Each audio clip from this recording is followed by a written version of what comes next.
Hi, boys and girls. I'm really sorry we're not together to celebrate Christmas this year. I so enjoyed being with you in church over the past couple of years, but I hope you're having a really great time at home with your family. We haven't had a Christmas like this before, have we? But I wonder whether this is the first time this has ever happened. So I went out to find out. And where better to start than the very top? Guess who I spoke to? Come on, guess. No. You'll never guess in a million years. I spoke to Gabriel. Do you know Gabriel? The angel who was there at the first Christmas. Yes, him. I began by asking him whether he has ever known a Christmas like this before. And this is what he said. Yo, Richard, my main man, what up, dog? Yes, I have been at Christmas celebrations for 2,000 years in every country of the world. Peacetime, war, joy, progress, famine. I've seen times of sadness. I've seen times of gladness. There is nothing new for me this time.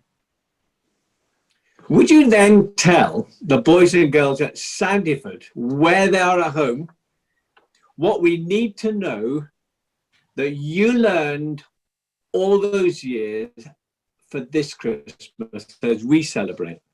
Dude, I remember well the first Christmas, and honestly, nothing's really changed since. I visited so many people, it was exhausting, man. But they had the same reactions as people today in this COVID-19 crisis. Some were waiting for the Lord to sort out the world. Others had given up waiting, man. And others just didn't know what to think. So I remember going to a priest named Zechariah. I gave him God's message that he would have a son named John. And he did not believe me. I mean, dude, imagine a shining, gorgeous angel standing next to you, giving you God's message. And you don't believe? I got really mad at him, man. I said, I'm Gabriel. I stand in the presence of God. And you are not scared to disbelieve? I put the fear of God into him, and he was dumb for nearly a year. Yo. I can imagine you put the fear of God into him. Well, you are rather scary, aren't you? But he should have believed what God told you to tell him. But isn't he a bit like us today?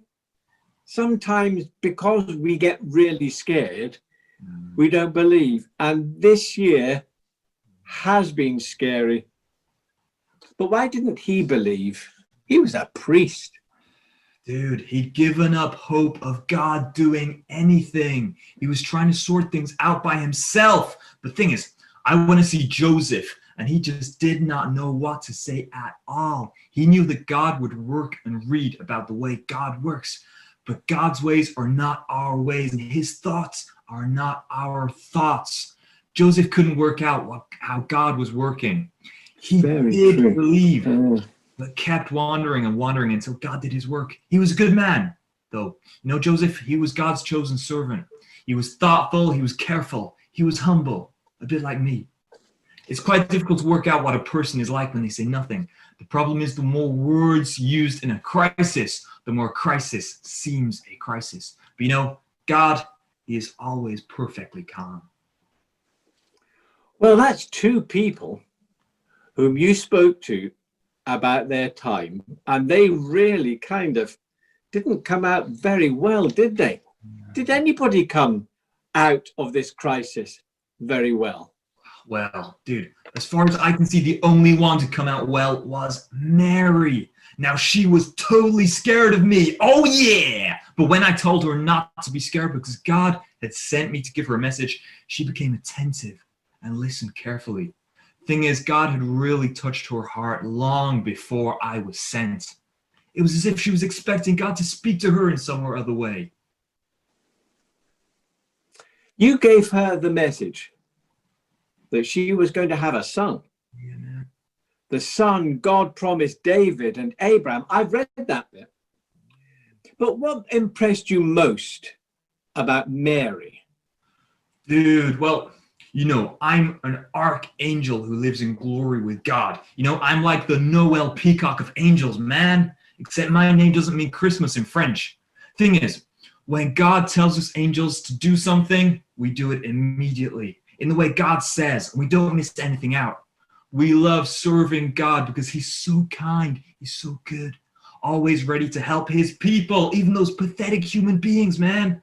Because, you know, for those people who resist the goodness of God when it's difficult to understand, like the priest Zechariah I was sent to, he may decide to discipline you and get your attention that way. You know what I'm saying, man? Yo, back to Mary, though, y'all. Her response was just the kind of response everyone should have. She said, I am the Lord's servant. Let it be according to his word. Well, if you have a woman like that, hold the phone, man. Who better to entrust the Lord Jesus Christ to? He became God's servant, largely because Mary taught him the ways of God. She, like all godly women and godly moms, are real princesses with God, man. We must trust God in everything. His work is perfect and his timing is incredible. Can I ask you a question though? Sure, man. Is princess what Mary means? No, man. No, dude, no. Is that what Akosua means? Yo, Richard, my main man, you be so cheeky. Hey, totally.